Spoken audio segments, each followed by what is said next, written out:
The sound that shattered the evening's delicate harmony wasn't a dropped glass or a burst of laughter. It was a crack, sharp, ugly, and final. It echoed across the polished marble floors of Aria, one of Manhattan's most exclusive restaurants. Every head turned. There, under the soft glow of a modern chandelier, stood Robert Thorne, CEO of the tech empire Thorne Dynamics. His hand still raised. Opposite him, his pregnant wife Jennifer cradled her cheek, a single tear tracing a path through her stunned silence. In that single brutal moment, Robert Thorne didn't just strike his wife. He signed the death warrant for his entire world. He just didn't know it yet. Because what he failed to remember was that Jennifer wasn't just Jennifer Thorne. She was Jennifer Davenport, and her brother did not forgive. Life with Robert Thorne was a masterpiece of public relations. To the outside world, they were the golden couple. He was the self-made tech visionary, a charismatic titan whose company, Thorne Dynamics, was pioneering AI integration in logistics. She was Jennifer Hayes Davenport, the graceful architect from a family whose name was etched onto the stone facades of libraries and museums, a quiet symbol of old-world elegance. Their union was seen as the perfect merger of new money ambition and old money class. Their penthouse on Park Avenue was a testament to this image. It was a sterile paradise of glass and steel with panoramic views of Central Park. Every surface was polished, every object curated. But for Jennifer, it felt less like a home and more like a showroom. Her own architectural drafts and models, once her life's passion, were relegated to a small back office dismissed by Robert as clutter that disrupted the apartment's minimalist aesthetic. Robert loved to show her off. At galas, fundraisers, and board meetings, she was his most prized acquisition. He would hold her hand just a little too tightly, his thumb pressing into her knuckles as a silent reminder of his ownership. He would interrupt her conversations with a booming laugh, redirecting the topic back to his latest success. "Jennifer is the heart of my operation," he'd say. "She keeps the home front perfect, so I can conquer the world." The crowd would applaud, seeing a supportive wife.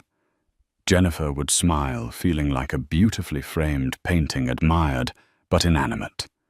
The pregnancy, which should have been a joyous bond, became another tool of his control.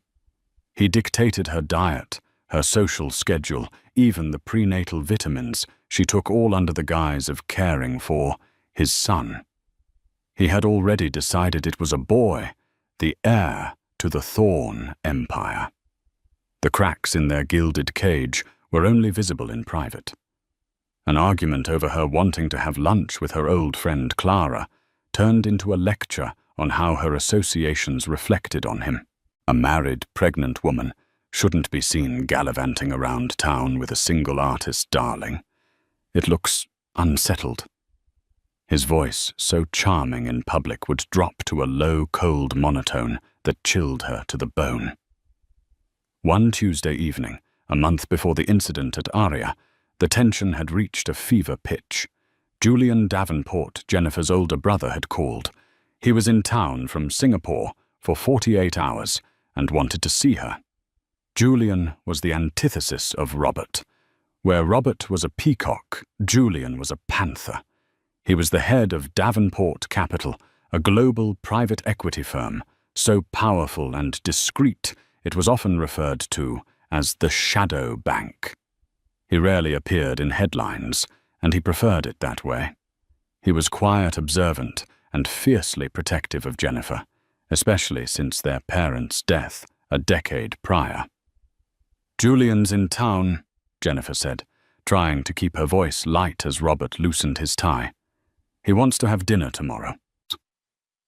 Robert didn't look up from his phone. "Can't. I have the quarterly earnings call." He said he can have lunch, or even a quick coffee. Robert finally looked at her, his eyes devoid of warmth. Jennifer, your brother is intense. He comes in, asks 100 quiet questions like he's conducting an audit, and makes my entire staff nervous. He represents everything I've fought to overcome the idea that you can only be successful if you're born with a silver spoon. We don't have time for that kind of distraction right now. He's my brother Robert. I haven't seen him in a year. And you'll see him at Christmas, he said, his tone final. He walked over to the bar and poured himself a whiskey. Besides, you're supposed to be resting. Doctor's orders. My orders. You're far too emotional when you're around him. It's not good for the baby. She stood there, clutching her phone, the message from Julian still glowing on the screen. Just want to see you're happy, Jenny. That's all.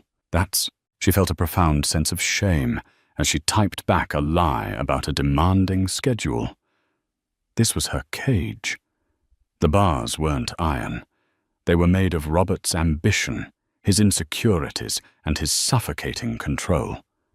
And with each passing day, she could feel the air getting thinner. The invitation to the opening of Aria was a command performance. It was the new restaurant by celebrity chef Antoine Dubois, and the guest list was a who's who of New York's elite. For Robert, it was a prime networking opportunity. For Jennifer, it was another night of playing the perfect wife. She chose a simple but elegant deep blue maternity gown, one that made her feel confident. When she came out, Robert looked her up and down. "A bit plain, isn't it?" he commented, adjusting his own $5,000 Tom Ford suit. "You should have worn the diamond earrings I bought you." "They felt too heavy tonight," she said softly. "It's not about what you feel, Jennifer. It's about the image we present. Strength, success." He sighed as if her simple comfort was a personal burden. "Never mind. It's too late now." At the restaurant, Robert was in his element, moving from table to table, his voice a confident boom in the sophisticated hum of the room. Jennifer followed in his wake, smiling until her cheeks ached. As Robert was engrossed in a conversation with a tech journalist, a familiar voice called her name. Jennifer Hayes. She turned to see Robert Vance, a kind, brilliant architect she had collaborated with on a prize-winning library design years ago before she had met Robert. He had a warm smile and kind eyes. "Robert." "My goodness, what are you doing here?" A genuine smile, the first of the night, graced her lips. "My firm designed the acoustics for this place," he said with a proud grin. "It's wonderful to see you. You're glowing."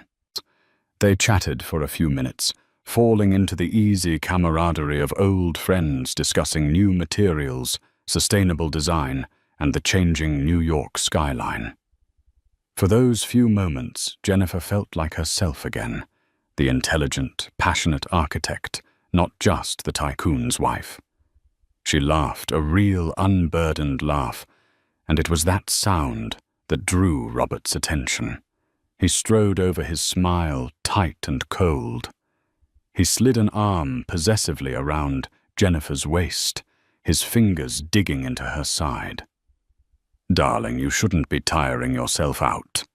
He nodded curtly at Robert. "Robert Thorne. My wife and I were just leaving." Robert, sensing the icy tension, quickly excused himself. "It was great seeing you, Jennifer. Congratulations on everything." The moment he was gone, Robert's grip tightened. "What was that?" he hissed, his voice low and venomous. "That was Robert Vance, an old colleague," Jennifer whispered back, trying not to cause a scene. Laughing like a schoolgirl. "Do you have any idea how that looks?" "My pregnant wife flirting with some nobody while I'm trying to close a deal with Forbes. It's disrespectful. I wasn't flirting, Robert. We were just talking about architecture." Her voice trembled slightly, a mix of fear and defiance. I'm allowed to have a conversation. That word, allowed, was the spark that lit the fuse. His face, usually a mask of controlled charisma, twisted into a snarl of pure rage.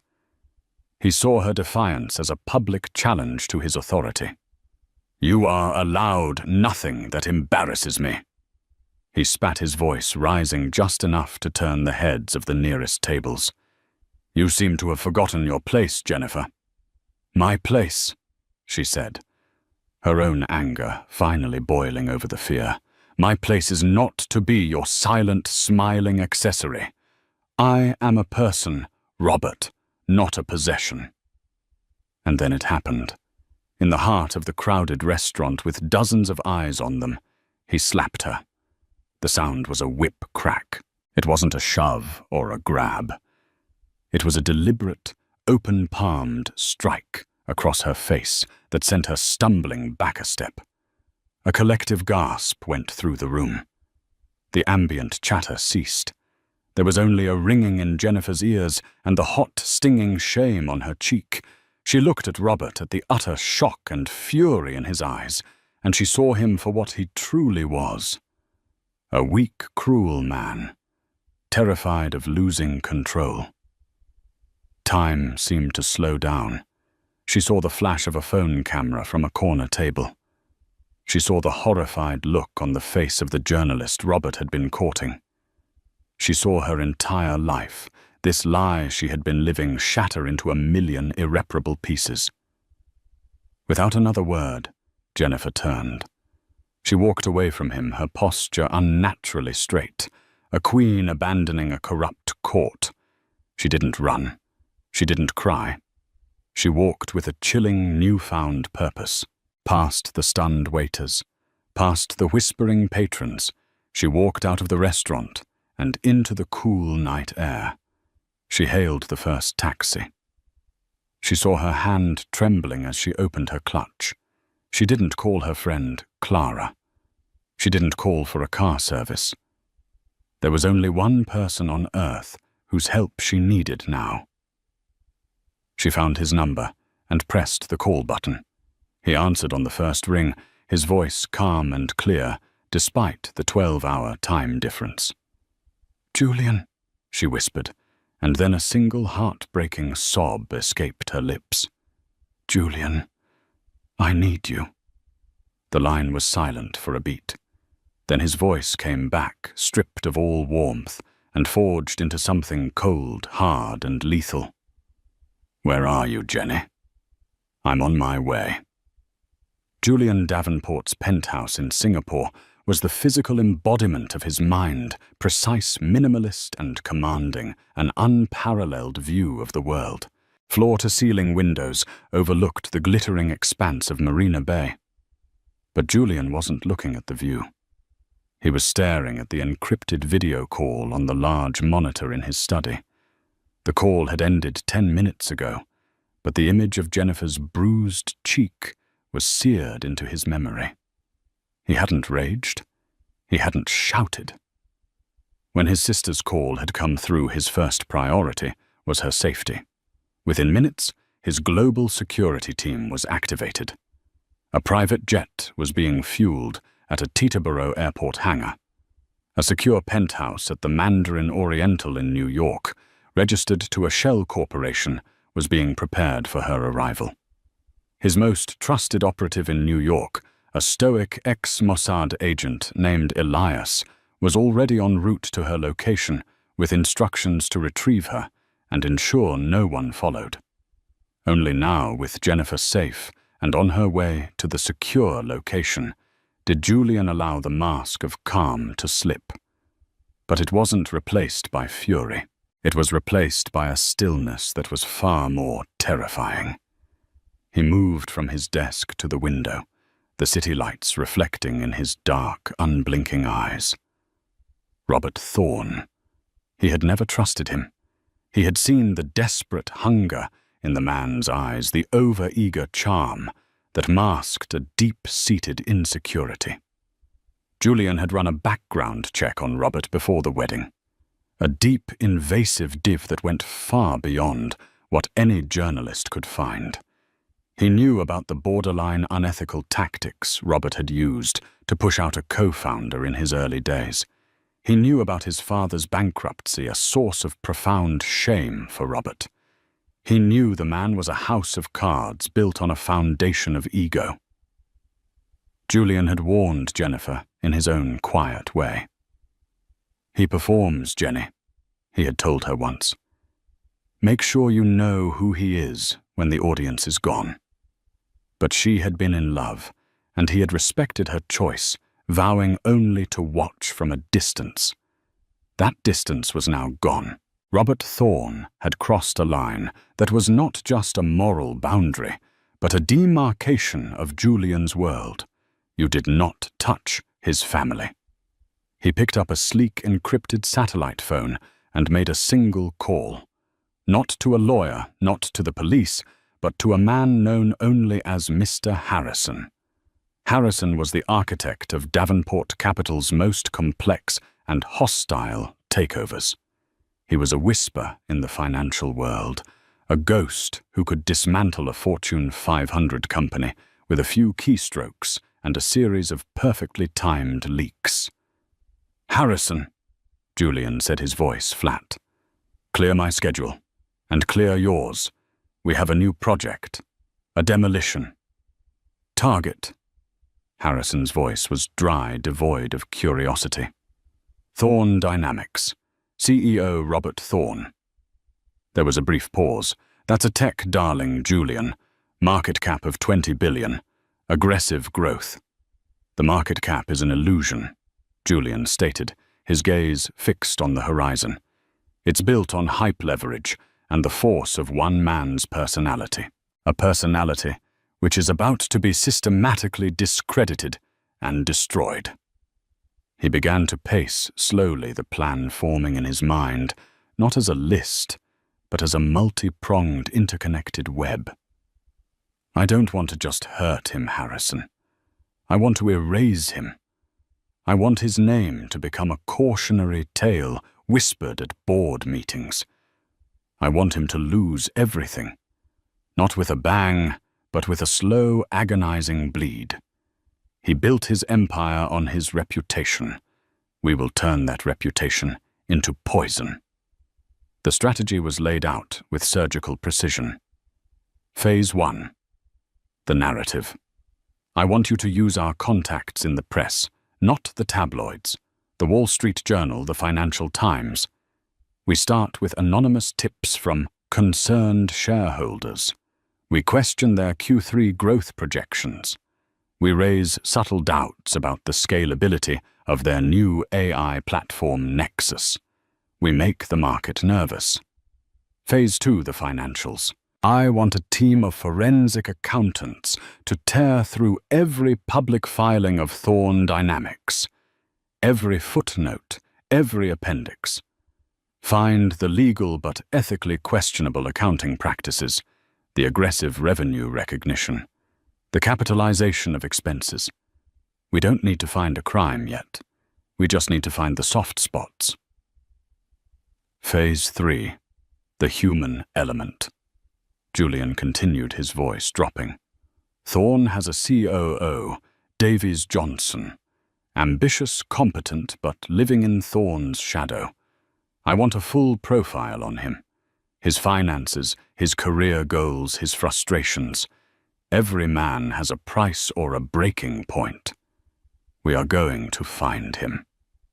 "And finally," Julian said, stopping in front of the window, "the personal."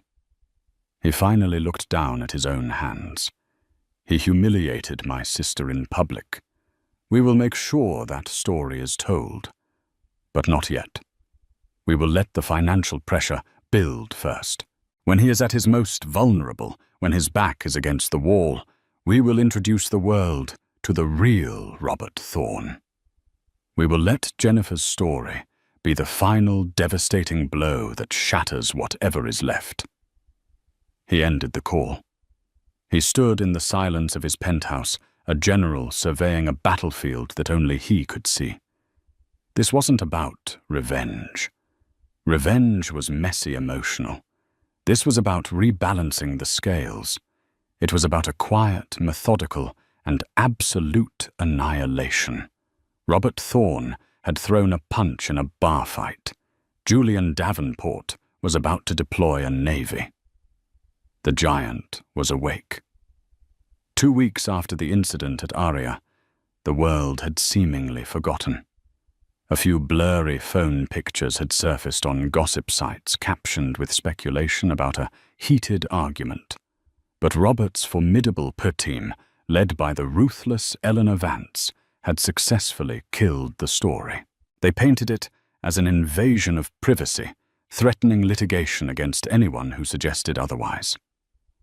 Robert had tried to call Jennifer dozens of times, his messages evolving from frantic, faux pious apologies to bitter, threatening accusations.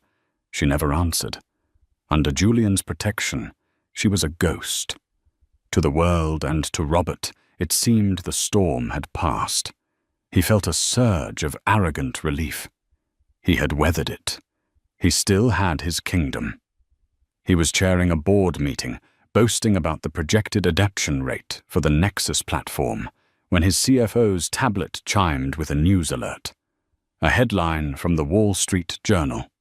The CFO, a portly man named George, paled slightly as he read it. "Robert," he interrupted, "you need to see this." The article was titled Thorne's Nexus, a House of Cards investors question Q4 projections amidst scalability concerns. It was a masterfully written piece of corporate assassination. It didn't make any direct accusations.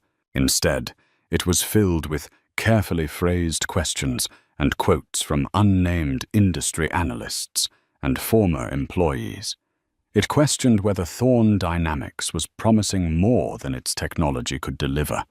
It hinted at an over-reliance on a few key clients. It subtly suggested that the company's meteoric rise was perhaps more dazzle than substance. Robert read it, a cold fury rising in his chest. Who is this reporter? Find out who she spoke to. This is slander. But the damage was immediate. By the end of the day, Thorne Dynamics stock had dipped by 9%. Not a crash, but a significant tremor. Robert dismissed it publicly as market jitters fueled by baseless speculation. But privately, he was rattled. This was the first move in Julian's campaign. Mr. Harrison had leveraged a contact deep within the financial press, a veteran journalist named Sarah Jennings, who had a reputation for unearthing corporate rot. Harrison's team had fed her a breadcrumb trail, just enough verifiable data to make her curious. They pointed her toward public records showing that Thorne Dynamics' biggest client had an interlocking board member, a fact that was public, but buried. They gave her anonymous but credible testimony from a disgruntled engineer who had left the company months ago complaining about the pressure to overstate Nexus's capabilities. Jennings did the rest. Simultaneously, Julian initiated Phase 2. From a discreet office in Zurich, his forensic accounting team worked around the clock. They found what they were looking for, not in illegalities, but in aggressive accounting choices. Thorne Dynamics was capitalizing its software development costs in a way that was technically legal under GAAP rules, but was widely viewed as a method to inflate short-term profits. This information was leaked not to the press, but to a highly respected short seller, a hedge fund manager named Nicholas Croft, known for his devastatingly thorough research reports. 2 days after the WSJ article, Croft Capital released a 50-page report titled Thorne Dynamics, a Reality Distortion Field. The report eviscerated the company's financials. It accused Thorne of pulling forward future revenue and using accounting gimmicks to mask slowing user growth. The market reacted violently. The stock plummeted another 18%. Robert was in a blind panic. He was on the phone, screaming at his investors, his PR team, and his lawyers. "This is a coordinated attack," "Someone is trying to sink us," he bellowed, pacing his office like a caged animal. He was right, but he had no idea who was pulling the strings. He suspected a rival tech firm, perhaps a disgruntled former executive. The name Julian Davenport never once crossed his mind. Julian was old money private equity. He didn't engage in grubby market battles like this. He was above it all. It was the perfect cover. While Robert was fighting fires on Wall Street, Jennifer was in a quiet, sun-drenched penthouse overlooking the Hudson River. Julian had flown in, and for the first time in weeks, she felt a sense of peace. He didn't talk about his plans for Robert. He simply took care of her. He hired a private prenatal yoga instructor and a nutritionist. He filled the apartment with books on architecture and brought her a state-of-the-art drafting table. "You should start designing again, Jenny," he said one afternoon, watching her sketch in a notepad. "Even if it's just for yourself. Don't let him take that from you, too." Slowly, she began to heal. The fear began to recede, replaced by a quiet, simmering anger and a resolve she didn't know she possessed. She started working on a design for a community library, pouring her pain and hope into the lines and angles on the page. One evening, she saw the news about Thorne Dynamics' stock troubles. She looked at Julian, who was reading a book across the room. "Is this you?" she asked softly. He looked up, his expression unreadable. "He hurt you," he said simply, as if that were the only explanation required. "This is just the consequence." Jennifer felt a complex wave of emotions. It wasn't glee. It was a good, grim sense of justice. She thought about the man who had dismissed her passion as clutter, who had tried to shrink her world until it fit into the palm of his hand. She nodded slowly. "Don't stop," she said, her voice steady and clear. And in that moment, she was no longer a victim. She was a survivor, and she was ready for the fight. The next month was a slow-motion nightmare for Robert Thorne. The Whisper campaign had become a roar. Every financial news channel seemed to have a panel of experts dissecting the Croft Capital report. The initial 27% drop in stock value was just the beginning. It continued to bleed day by day as investor confidence evaporated. A major contract with a European logistics conglomerate, which Robert had been counting on as his big Q4 win, was suddenly indefinitely postponed. The official reason was market volatility. But Robert knew the truth. No one wanted to board a sinking ship. He became a man possessed by paranoia. He saw conspiracies everywhere. He fired 2 senior executives for disloyalty when they questioned his increasingly erratic strategy. He ordered sweeps of his office for listening devices. The charismatic, confident CEO was gone, replaced by a haggard, wild-eyed tyrant. His primary target was his COO, Davies Johnson. Davies was the operational brain of Thorne Dynamics. While Robert was the face-charming investors and the press, Davies was the one who made the trains run on time. He was meticulous, pragmatic, and increasingly worried. He saw Robert's refusal to address the accounting allegations head-on as corporate suicide. "Robert, we need to release a statement, clarify our capitalization policy," Davies urged in a tense executive meeting. "We need to be transparent to stop the bleeding." "Transparent?" Robert sneered, his face pale with stress. "Transparency is a weakness. It's admitting they're right. We double down. We announce a new product. We project even higher growth. We show them we're not scared." "Our projections are already seen as fantasy," Davies countered, his voice rising. "This will look delusional." "Are you questioning my leadership, Davies?" Robert shot back, his eyes narrowing. "Because I'm seeing a lot of doubt from you lately." I need warriors, not warriors. This was the moment Julian's team had been waiting for. Phase 3 was activated. Through a series of encrypted anonymous emails, Mr. Harrison's team began to feed information to Davies Johnson. The first email was simple. It contained a single attachment, a draft of a press release prepared by Robert's PR team. The draft outlined a corporate restructuring in which the company would blame operational inefficiencies for its current woes. The fall guy for these inefficiencies was implicitly and clearly the COO. The second email arrived 2 days later. It contained flight manifests and hotel bookings, showing that Robert had been secretly meeting with a prominent executive search firm, specifically interviewing candidates for a new chief operating officer. The final email was the most damning. It was a secretly recorded audio file from the early days of the company.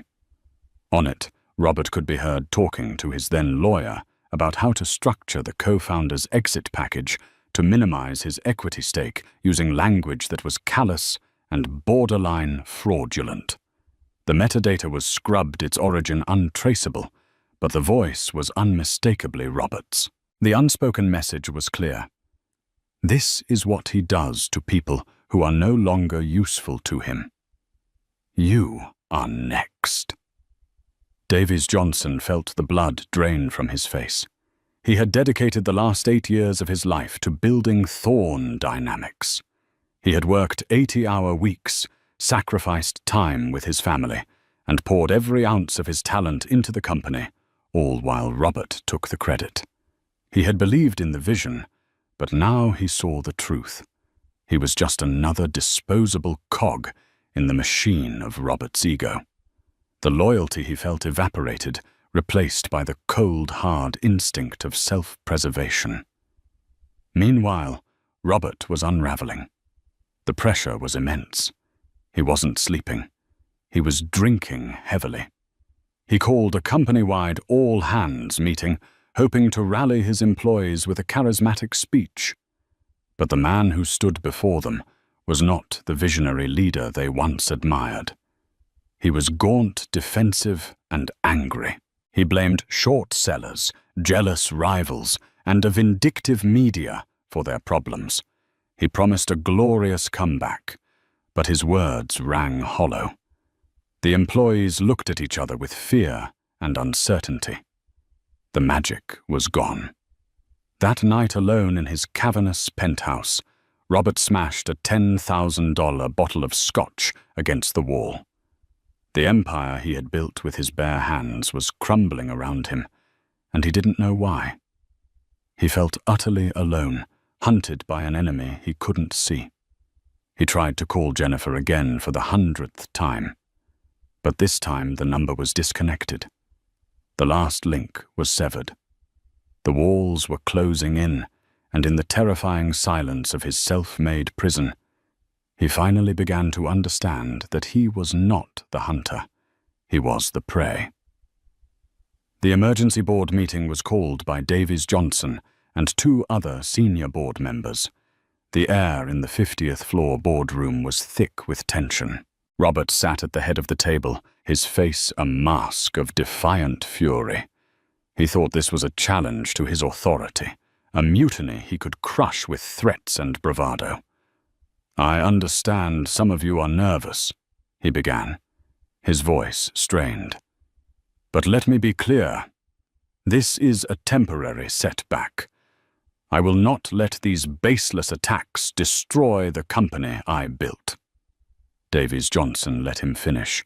Then he calmly placed a tablet in the center of the polished mahogany table. "Robert, this isn't about the media attacks. This is about your leadership." He swiped the screen, bringing up the internal documents he, with the anonymous help, had compiled. He presented evidence of Robert's plan to make him the scapegoat. He showed them the travel records detailing Robert's secret search for his replacement, and then he played the audio file. The scratchy recording of a younger Robert Thorne, callously plotting to screw over his co-founder, filled the silent room. It was raw, damning, and it revealed the true character of the man behind the charismatic facade. The board members, men and women who valued stability and fiduciary duty above all else, listened with hardening expressions. The person on that tape was not a leader. He was a liability. "The market has lost faith in you, Robert," Davies said, his voice steady. "The employees have lost faith in you, and frankly so have I. Your erratic behavior is now the single greatest threat to this company's survival. Therefore, we are filing a motion for your immediate removal as CEO and chairman of the board, pending an internal investigation into the financial practices brought to light by the Croft report." Robert was stunned into silence. He looked around the table from face to face, searching for an ally. He found only cold, calculating eyes staring back at him. These were the people who had praised him at galas, who had clapped him on the back for his genius. Now they looked at him like he was a disease to be cured. His kingdom had turned on him. Betrayal sharp and absolute pierced through his arrogance. But Julian's plan was not complete. The corporate execution was only one blade of the scissors. The other was about to close. That very afternoon, a story broke, not in the financial press, but in a high-profile, respected publication like The New Yorker. It was a long-form article, beautifully written and devastatingly effective.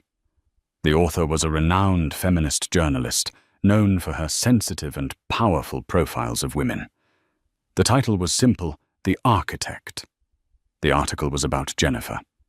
It told her story not as a victim, but as a brilliant woman whose career and identity had been slowly suffocated by a controlling husband.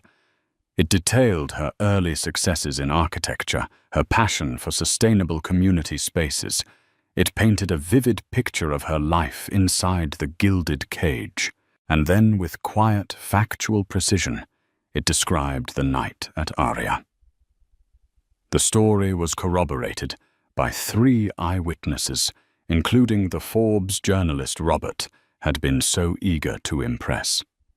A grainy but clear photo, the one taken on a cell phone that night, was published alongside the article. It showed Robert, his face contorted in rage, his hand raised. It showed Jennifer, her expression a mixture of shock and pain. The story was the final, fatal blow. It gave a human face to the corporate scandal. Robert wasn't just an arrogant CEO who played fast and loose with the numbers. He was a bully, an abuser. The narrative was now complete. The personal and the professional had converged into a perfect storm of public condemnation. The hashtag, #Justice for Jennifer, began trending worldwide. Women's advocacy groups issued statements. The polished image Robert had spent a lifetime and millions of dollars constructing was shattered in a single afternoon. He was no longer just a failed CEO. He was a monster.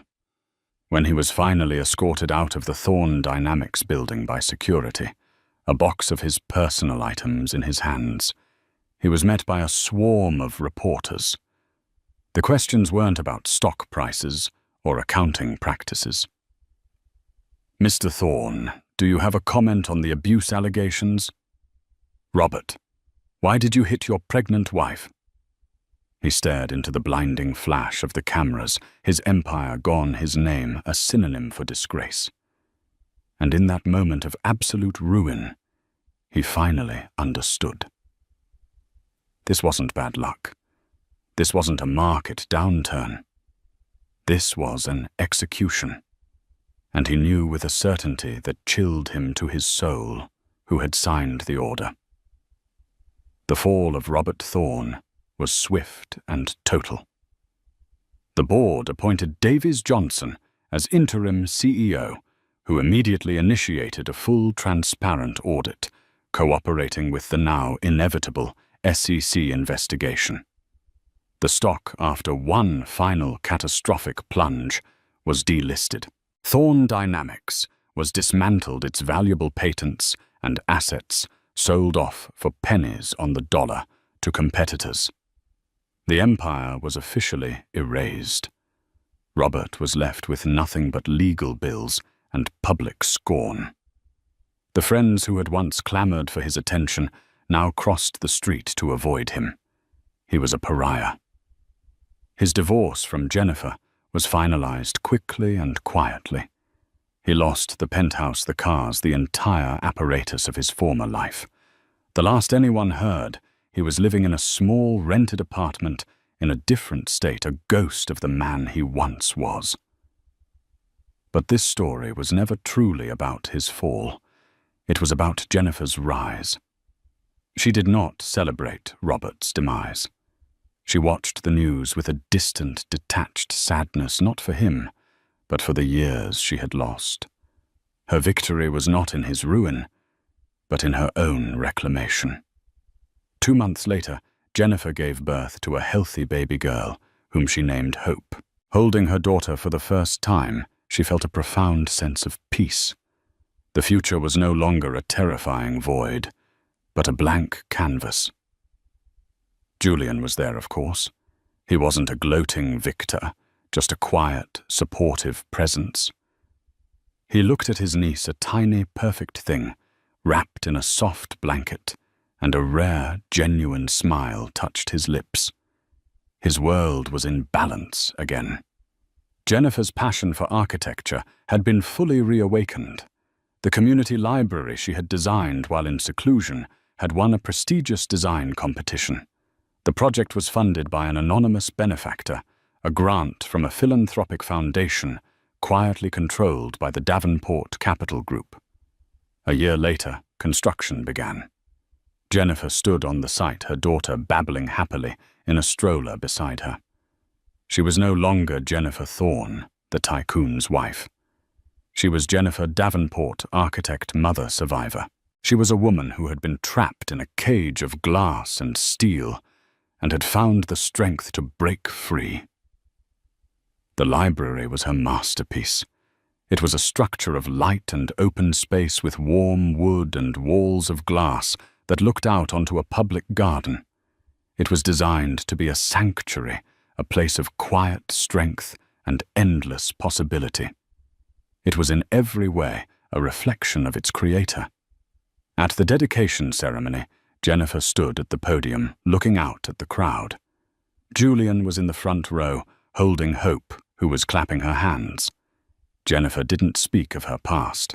She spoke of the future, of the power of community, and of the importance of building spaces where people could feel safe and inspired. Her life was not a fairy tale. The scars of her time with Robert would always be a part of her. But they were no longer open wounds. They were reminders of her own resilience. She had faced the worst of one man's ego, and had emerged not broken, but stronger, more compassionate, and more dedicated to her craft than ever before.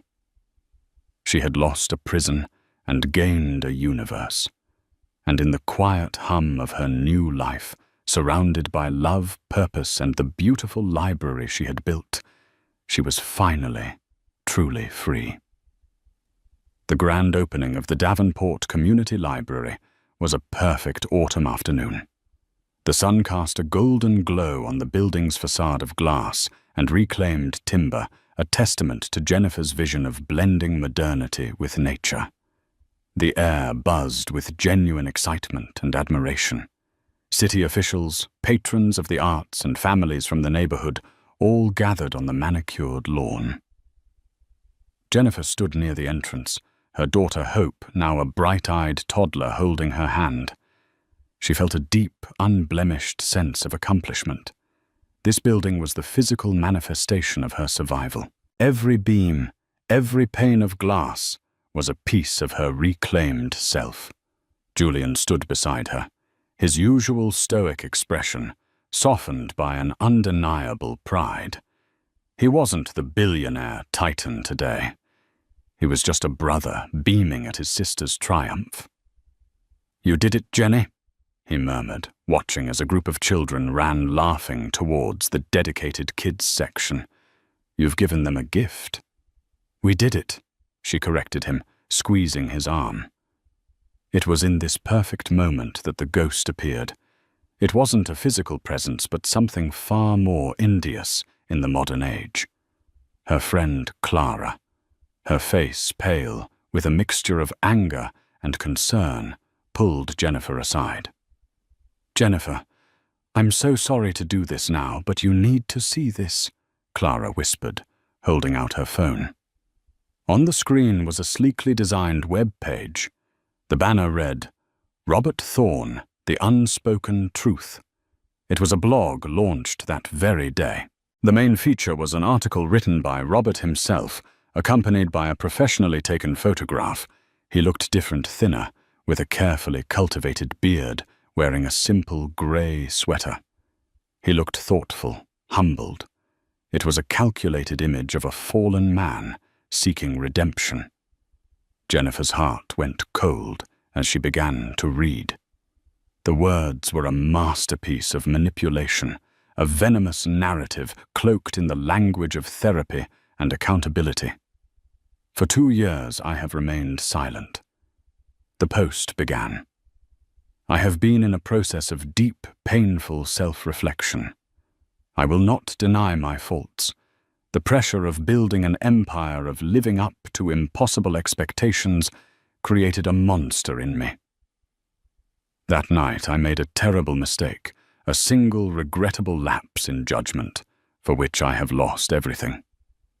I have and will continue to work on myself to understand the anger that led to that moment." So far, it was a textbook PR apology. But then it took a dark, vicious turn. But what the world doesn't know is the context.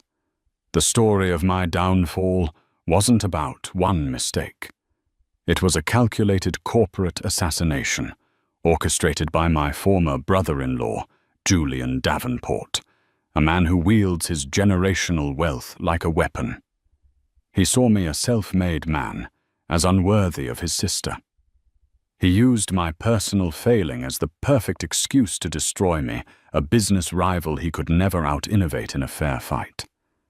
Jennifer felt the air leave her lungs. He was recasting himself as the victim. Jennifer. My dear. Jennifer was caught in the middle. The post continued dripping with false sympathy. I believe she was a pawn in her brother's ruthless game. He poisoned her against me, isolating her and manipulating her until she saw me as nothing but a villain.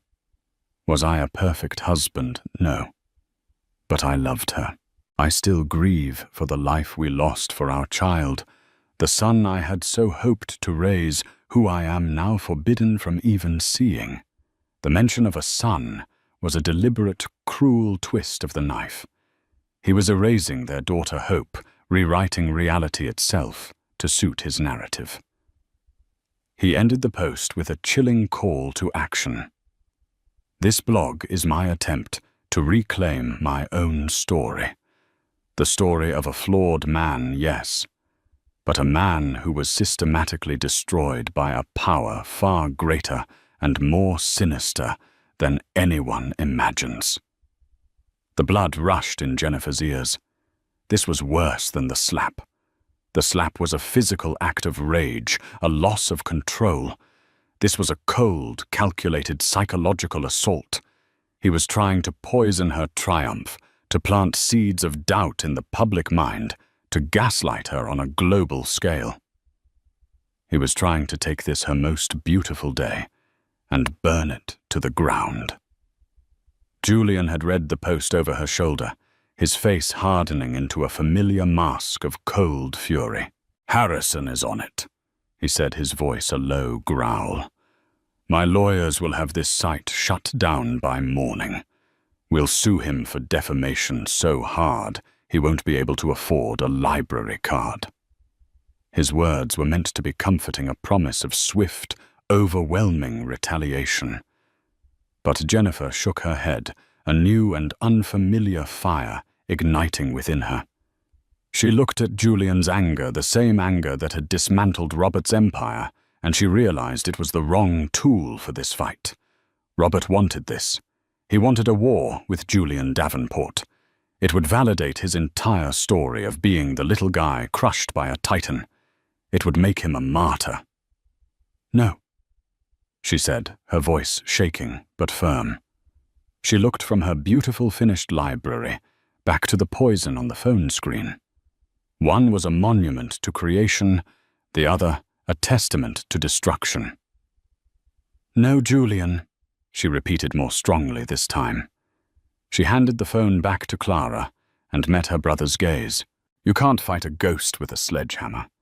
He isn't a CEO anymore. He's just a narrative, a story.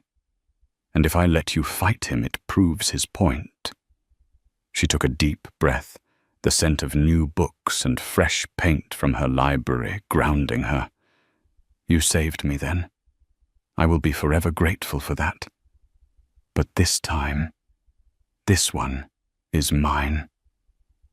For a week, Jennifer felt the weight of Robert's digital ghost. The blog post was shared thousands of times. Comment sections were filled with debate. While many saw through the manipulation, a vocal minority latched onto his narrative, defending him as a victim of cancel culture and the uber-rich elite. For the first time since leaving him, Jennifer felt a flicker of the old fear. The feeling of her reality being questioned, of her truth being twisted. Julian was a caged tiger, his entire being wired to act, to protect, to eliminate the threat. His team had prepared a multi-pronged legal and PR assault plan. "We can bury him in depositions for the next decade, Jenny," he insisted. "And we'd be wrestling with a pig in the mud." She replied, her voice calm. "We'd both get dirty, and the pig would like it. That's his arena, Julian. Lies, insinuations, drama. It's not mine." Her arena, she realized, was what she was sitting in right now. Her architectural firm's office, which was thriving with new commissions. Her arena was the library, which was already becoming a beloved community hub. Robert was trying to drag her into a fight about the past. She had to refuse the invitation and pull the world forward into her present. 2 weeks after the blog post appeared, Jennifer agreed to a single exclusive television interview. She chose Sarah Jennings, the same meticulous journalist who had helped expose the truth about Robert. The interview was not to be held in a sterile TV studio, but in the main reading room of the Davenport Community Library. The setting was a character in itself. Sunlight streamed through the high windows, illuminating the faces of people of all ages, reading, studying, and connecting. It was a backdrop of peace, purpose, and construction. Sarah Jennings was direct but respectful. After discussing the library and Jennifer's recent projects, she broached the topic. "Jennifer, your ex-husband, has recently made some serious allegations, painting himself as a victim of a corporate conspiracy. What is your response?" Jennifer looked directly into the camera. Her expression not one of anger or victimhood, but of serene, unshakable confidence. "Mr. Thorne is entitled to his own narrative." She began, her voice even and clear. "He is free to write any story he wishes about the past. But I have found that spending one's energy trying to rewrite history is a deeply unproductive exercise. Words can be twisted. The truth, however, is not just a story. The truth is what you build." She gestured gracefully to the library around them. "He says his world was torn down. At the same time, I chose to build this. A place for children to discover their first favorite book. A place for seniors to connect with their community. A place for someone to learn a new skill that could change their life." She leaned forward slightly, her gaze magnetic. "This is my response. Not words of denial, but actions of creation. So to answer your question about his story, I'm simply not interested in it. I am far more interested in the stories being written right here, every single day. Then came the checkmate. And to that end, she continued, I am proud to announce the launch of the Phoenix Foundation. Funded entirely by the profits from my firm, Phoenix will provide grants and professional mentorship to women who are restarting their careers after leaving abusive environments. We will help them get the licenses, the equipment, and the support they need to become architects, designers, artists, and entrepreneurs. We will help them build their own new worlds. It was a masterful stroke. She hadn't engaged in his petty drama. She hadn't refuted a single lie. She had simply risen above it, making his narrative of personal grievance seem small, selfish, and utterly irrelevant in the face of her forward-looking, constructive philanthropy. The interview was a sensation. It reframed the entire conversation. The public saw the stark contrast, a man consumed with rewriting his past versus a woman dedicated to building a better future for others. Robert's blog lost all traction, becoming a sad, lonely corner of the internet, a digital monument to his own bitterness. He had tried to haunt her feast, but she had responded by building a bigger table and inviting everyone else to join. Months later, Jennifer was pushing Hope on a swing in a park near their home. Julian was there throwing a soft ball for his niece to chase. The tense protective energy that once radiated from him was gone, replaced by a relaxed, easy affection. The first Phoenix grant was awarded today, he said, sitting on the bench next to her, to a young graphic designer from Chicago. She said her dream was to be her own boss. Jennifer smiled, a genuine, untroubled smile. That's wonderful. You handled him, Jenny. Better than I ever could have, Julian admitted. I know how to tear things down. You know how to build things up. She watched her daughter squealing with delight as the swing went higher and higher. The ghosts of the past were finally gone, not because they were vanquished in a fight, but because they had been crowded out by a life so full of light, love, and purpose. She was the architect, and she had designed a future more beautiful than she had ever imagined. And it was all her own. Jennifer's journey is a powerful reminder that the most formidable empires are not built of glass and steel, but of character and integrity. Robert Thorne's world collapsed because it was built on a foundation of ego and control. Jennifer, on the other hand, rebuilt hers on a foundation of courage, talent, and the quiet, unwavering support of family. This story shows us that true strength isn't about how loud you can shout, but about the resilience you show when you've been silenced, and the grace with which you reclaim your voice. It proves that no cage can hold a spirit that is determined to be free. If Jennifer's journey from victim to victor resonated with you, and if you believe in the power of quiet strength to overcome loud injustice, please give this video a like and share it with someone who might need to hear this message. Don't forget to subscribe to the channel and hit the notification bell for more real-life stories of consequence, justice, and empowerment. Thank you for listening.